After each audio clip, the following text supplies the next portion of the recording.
Andy, what can you put your finger on as kind of a pattern of hot starts and then kind of having trouble moving the ball in the third quarter and later in games?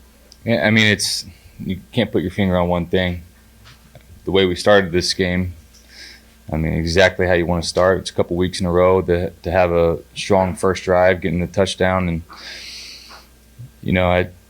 we had opportunities at other points in the game too, and we just didn't able to take advantage of them. Didn't make the play when we needed to, and I mean, at the end of the day, that hurt us. I felt like we should have come in at halftime in that game. The score should have looked a lot different than what it did.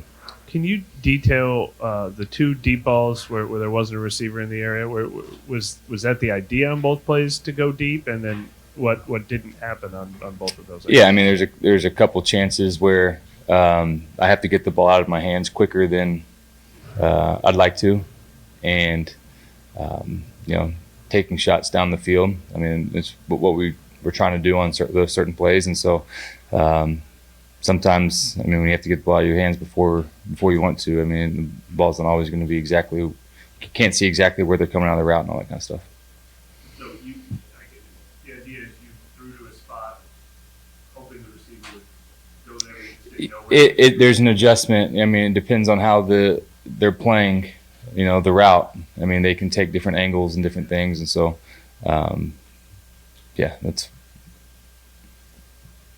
Well, that was going to be what I was asking about, but I don't know if this is fair to ask, like an hour after the season ended, but like how did this season unfold for you? I know it wasn't exactly what you were anticipating here, but have you thought about it at all? I guess throughout the run of it. Yeah, obviously this isn't. When I signed to come here, the expectation wasn't to play. And then when I got my opportunity, I felt like I was ready. I felt like I took advantage of it. I felt like I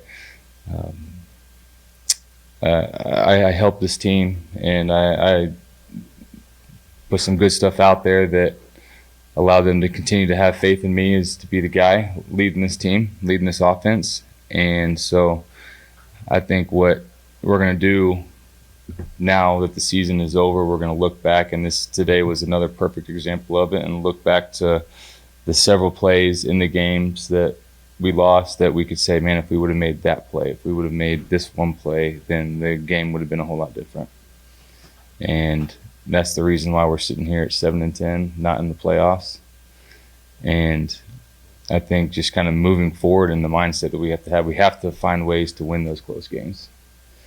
Because the good teams that make it to the playoffs are winning those games. And, for me, I'll do the same thing. I'm going to go back and look at everything that I did this year, and there's going to be a lot of stuff that I felt like I did really good, and there's going to be a couple things I'm going to say, you know what, I can play smarter at certain times.